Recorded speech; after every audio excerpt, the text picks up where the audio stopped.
तो क्या ये कमाल की बात नहीं है कि एक 400 साल पुरानी कहानी आज भी हम जैसे नॉवेल्स लिखते और पढ़ते हैं उसे शेप कर रही है।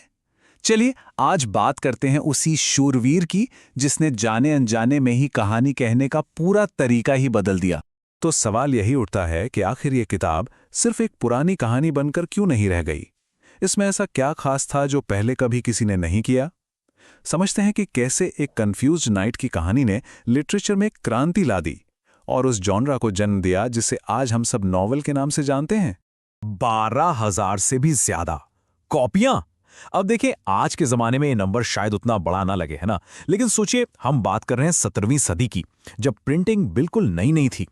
उस हिसाब से तो यह एक ब्लॉकबस्टर हिट थी। इस किताब ने तो समझ लीजिए पूरे यूरोप में तहलका मचा दिया था। रातों रात एक लिटरेरी सेंसेशन बन गई थी। तो हर हीरो की एक ओरिजिन स्टोरी होती है और हमारे हीरो डॉन किहोते की कहानी शुरू हुई किताबों के पन्नों के बीच। चलिए मिलते हैं अलोंजो किहानो से, एक सीधा साधा जेंटलमैन जिसकी किताबें पढ़ने की आदत उसे एक बहुत ही अजीब, एक बहुत ही असाधारण रास्ते पर ले जाने वाली थी। हुआ ये कि अलोंजो किहानो ने शूरवीरों की इतनी कहानियां पढ़ लीं कि उनके लिए हकीकत और कल्पना के बीच की जो लाइन थी वो धुंधली हो गई। वो अब सिर्फ कहानियां पढ़ नहीं रहे थे, वो उन्हें जी रहे थे। और बस इसी जुनून में उन्होंने खुद को एक नया नाम दिया, एक नया मकसद दिया, डॉन किहोते, ला मांचा का शूरवीर। अब एक शूरवीर के तौर पर डॉन किहोते का एक मिशन था। और मिशन क्या था? दुनिया से अन्याय मिटाना, विधवाओं की मदद करना और मुश्किल में फंसी लड़कियों को बचाना। प्रॉब्लम बस एक थी, वो ये सब कुछ 17वीं सदी के स्पेन की असली दुनिया में करने की कोशिश कर रहे थे, अपनी किताबों की फिक्शनल दुनिया में नहीं। मतलब इरादे तो एकदम नेक थे, पर दिमाग हकीकत से मीलों दूर था। देखिए, कोई भी हीरो अकेले सफर पर नहीं निकलता, खासकर तब जब उसे असलियत का कोई अंदाजा ही ना हो। तो अब मिलते हैं डॉन किहोते के साथी से, एक ऐसा इंसान जो उनसे एकदम उलट है और जो इस पूरी कहानी को जमीन पर बनाए रखता है। तो एक तरफ हैं हमारे डॉन किहोते जो ग्लोरी, जस्टिस और रोमांस के सपनों में डूबे रहते हैं, और दूसरी तरफ है उनका साथी सांचो पांजा, जिसके सपने काफी प्रैक्टिकल हैं। अच्छा खाना मिल जाए, चैन की नींद आए और हो सके तो किसी छोटे से आइलैंड का गवर्नर बन जाए।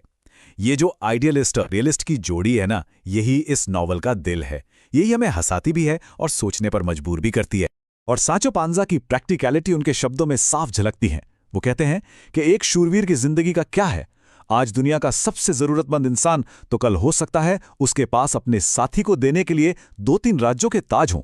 दुनिया को देखने का उनका ये जमीनी और मजेदार नजरिया ही है जो किहोते के ऊंचे ऊंचे ख्यालों को एक बहुत जरूरी बैलेंस देता है।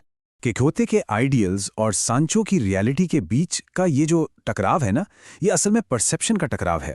और यहीं से हम कहानी के सबसे जरूरी हिस्से में आते हैं। देखिए, ये नॉवल सिर्फ एडवेंचर के बारे में नहीं है, ये इस बारे में है कि हम दुनिया को देखते कैसे हैं। डॉन के खोते की कल्पना और बाहर की कठोर सच्चाई के बीच जो मजेदार और कभी-कभी दुखद टकराव होता है, वही इस कहानी का असली मजा है। नॉवेल का हर एडवेंचर एक तरह से परसेप्शन का एक टेस्ट है।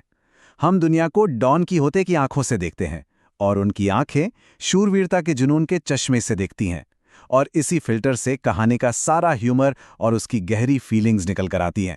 और जब बात परसेप्शन और रियलिटी के इस क्लैश की आती है तो एक सीन ऐसा है जिसे कोई नहीं भूल सकता। ये लिटरेचर के इतिहास के सबसे आइकॉनिक सीन्स में से एक है, पवन चक्कियों वाला एडवेंचर। अब देखिए, डॉन किहोते की नजरों में वो ला मांचा के मैदान में खड़ी सिर्फ मामूली पवन चक्कियां नहीं थीं। नहीं, वो थे 30 या 40 विशालकाय राक्षस, और वो एक सच्चे शूरवीर की तरह उनसे लड़ने के लिए एकदम तैयार थे। ये एक एपिक लड़ाई होने वाली थी, कम से कम उनके दिमाग में तो यही चल रहा था।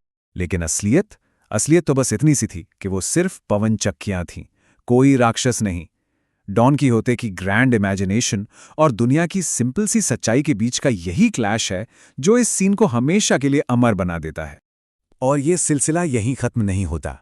एक और एडवेंचर में डॉन किहोते की नज़र एक लेजेंडरी खजाने पर पड़ती है, मेम्ब्रिनो का हेलमेट। एक ऐसा प्राइज जिस पर सिर्फ सबसे महान शूरवीर का हक हो सकता है। और एक बार फिर उनकी इमेजिनेशन उड़ान भरती है। उन्हें एक दूसरा शूरवीर दिखाई देता है जिसने वो सोने का हेलमेट पहना हुआ है, और उसे जीतना उनकी डेस्टिनी है। उनकी दुनिया में तो हर कोना एडवेंचर और ग्लोरी से भरा है, जहां आम चीजें भी एक्स्ट्रॉर्डिनरी बन जाती हैं। और फिर आती है रियलिटी। कोई महान शूरवीर नहीं था, कोई जादुई हेलमेट नहीं था। वो तो बस एक नाई था जो अपने गधे पर बैठा था और बारिश से अपनी नई हैट बचाने के लिए एक पीतल का बेसिन सिर पर रखे हुए था।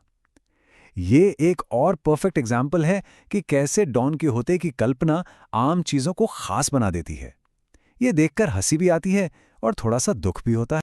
तो अब तक हमने डॉन किहोते के कंफ्यूजन, उनके एडवेंचर्स और इन गलत पहचान के मामलों को देखा। लेकिन असली सवाल तो ये है, 400 साल बाद भी हम इस कहानी को पढ़ क्यों रहे हैं? चलिए अब इसके लेगेसी पे एक नजर डालते हैं।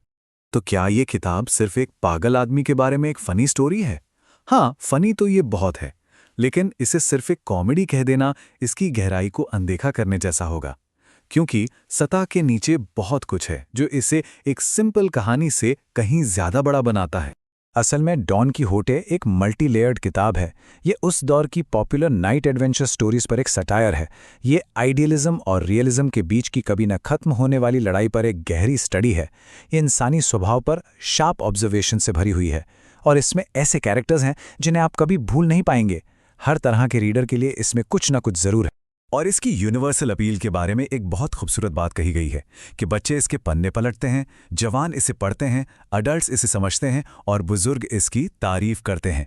ये एक ऐसी किताब है जो उम्र के साथ साथ आपके लिए ग्रो करती है। हर पीढ़ी को इसमें अपने लिए कुछ न कुछ मिल ही जाता है। और आखिर में यही इसकी सबसे बड़ी लेगेसी है। डॉन किहोते ने कॉमेडी, ट्रेजेडी, सोशल कमेंट्री और गहरी साइकोलॉजिकल समझ, इन सब को मिलाकर मॉडर्न नॉवल का ब्लूप्रिंट तैयार किया। पहली बार किसी कहानी में कैरेक्टर की सोच, उसकी साइकोलॉजी पर इतना फोकस किया गया था। सर्वेंटीज ने कुछ ऐसा बना दिया था जो पहले कभी था ही नहीं। तो एक सवाल पर आकर रुकते हैं। डॉन किहोटे की असलियत से लड़ाई भले ही 400 साल पुरानी हो, पर क्या आज की हमारी दुनिया उससे बहुत अलग है? आज की इस दुनिया में जहां क्यूरेटेड सोशल मीडिया फीड्स हैं, वर्चुअल रियलिटी है, ऐसे में अब ये कौन तय करता है कि असली क्या है? शायद हम सबके अंदर भी थोड़ा बहुत डॉन किहोटे जिंदा है।